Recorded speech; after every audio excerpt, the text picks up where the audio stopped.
In today's video, we're going to talk about the story of the controversial Pakistani drug lord Haji Salim, who controls a cross-border drug empire. Allegedly, the Pakistani-based gangster plans to revive the organization called Liberation Tigers of Tamil Eelam. Let's start with our story. Who is Haji Salim? Haji Salim is a Pakistan-based gangster who lives in Karachi and runs a wide drug network that includes Pakistan, Iran, Afghanistan, and the Indian Ocean. According to some sources, the mobster is closely related to another drug lord and terrorist, Dawood Ibrahim. The two of them are thought to be utilizing each other's resources for smuggling activities. What really makes Haji highly influential and powerful is the fact that he receives active support from Pakistan's spy agency, the Inter-Services Intelligence Agency, or ISI, as well as from other anonymous sources. He collaborates with the terrorist organization Lashkar-e-Taiba. The proof of his immense power is his heavily armed guards equipped with AK-47 type assault rifles, providing him security. He uses satellite phones to control his drug syndicate from Pakistan to the maritime regions of the Maldives. He usually deals with heroin, and the money he earns from drug trafficking he subsequently invests in terrorism. He's responsible for supervising smuggling operations to various destinations such as India, the Maldives, Sri Lanka, and certain Middle Eastern countries. His cartel is known to operate numerous covert laboratories in Balochistan. He receives his income in cash through Hawala. Salim and his associates use many code names to ensure they stay under the radar of law enforcement agencies. They write codes on every drug packet they send. For example, 555, 777, and 999, a symbol of flying hours, a representation of 21 kings, unicorns, and dragons, are some of the most frequently used code words when it comes to Salim and his gang. Approximately 70% of drug trafficking in India is done through sea routes, and most of it is done by him and his companions. Besides being the kingpin of the multi-million-dollar network running in Pakistan and the Indian Ocean, he's also believed to be responsible for carrying out arms smuggling in India and the subcontinent. Haji Salim's connection to Dawood Ibrahim. Officials claim Salim is working together with Dawood Ibrahim because apparently he was seen visiting Ibrahim's Clifton Road residence in Karachi multiple times. According to the National Investigation Agency, or NIA, members of the Sri Lankan drug mafia were sourcing from Haji Salim.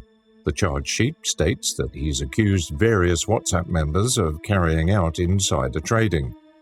The Narcotics Control Bureau, or NCB, the National Investigation Agency, NIA, and the Directorate of Revenue and Intelligence, DRI, joined forces to identify Indian associates of Salim to dismantle the entire criminal network connected to Ibrahim Dawood's company. Thanks to their joint operation, they seized 55,115 pounds, or 2,500 kilograms, of high-purity methamphetamine. The drugs were captured by intercepting a vessel commonly referred to as the Mothership in the Indian Ocean. The shipment originated from the Death Crescent, a term coined by Indian Home Minister Amit Shah, which refers to the smuggling route encompassing Iran, Pakistan, and Afghanistan. The drugs were dispatched from the Makran coast in Balochistan province. Recently, intelligence agencies have discovered that Salim often has meetings with commanders of the Liberation Tigers regarding drug trafficking. Many people are worried that these terrorist organizations are getting stronger every second and are smuggling drugs into India with ease because they receive help from many other organizations and agencies. Accordingly, narco-terrorism is causing harm to the country and disrupting stability. What is the organization Liberation Tigers of Tamil Eelam, or LTTE? Liberation Tigers of Tamil Eelam was a militant organization based in the northeast of Sri Lanka. It was active from the 5th of May 1976 until 18th of May 2009, when it performed its last operation. However, Pakistani drug lord Haji Salim is often recognized as trying to revive this organization. For these purposes, he started smuggling vast amounts of arms. The LTTE fought in order to create an independent Tamil state called Tamil Eelam in the northeast of Sri Lanka due to the continuous discrimination and violent persecution aimed at Sri Lankan Tamils by the Sinhalese-dominated Sri Lankan government. Its first major attack was the Tirunelveli attack in 1983, when the members of the organization ambushed Sri Lankan Army Patrol 44 Bravo in Jaffna. This operation resulted in 13 Sri Lankan soldiers as casualties. As a counterattack, Sri Lankans organized a Black July pogrom, in which they eliminated 3,000 Tamil civilians across the island. In April 1984, the LTTE officially joined a common militant front, the Eelam National Liberation Front, ENLF, a union between LTTE, the Tamil Eelam Liberation Organization, or TELO, the Eelam Revolutionary Organization of Students, IROS, the People's Liberation Organization of Tamil Eelam, PLOTE, and the Eelam People's Revolutionary Liberation Front, EPRLF. In 1987, thanks to some political and economic factors, India started providing training and help to this organization through its intelligence agency's Research and Analysis Wing, or RAW. After the LTTE tried to assassinate Sri Lankan Army Commander Lieutenant General Sarath Fonseca, the European Union proscribed the LTTE as a terrorist organization. After many thousands of casualties caused by LTTE assaults and clashes, it was officially defeated and banned in 2009 after Sri Lankan President Mahinda Rajapaksa officially declared the military victory over the Tamil Tigers on 16th of May after 26 years of war. At the same time, the leader of LTTE, Selvarasa Pathmanathan, stated that the battle had reached its bitter end, claiming a defeat. Alleged efforts to revive LTTE. The National Investigation Agency filed a charge sheet against 13 suspects, including 10 Sri Lankan nationals and 3 Indian ones, for trying to revive the LTTE. NIA has been probing the illegal trade of banned substances and weapons for an extended period of time. During the investigation, the agency gathered operational knowledge that indicates the possible revival of this banned terrorist organization in Sri Lanka and India. On the other hand, the media gathered intel that reveals that Salim is the central figure behind that notorious plan, and for that cause he started smuggling vast amounts of arms into India and the subcontinent.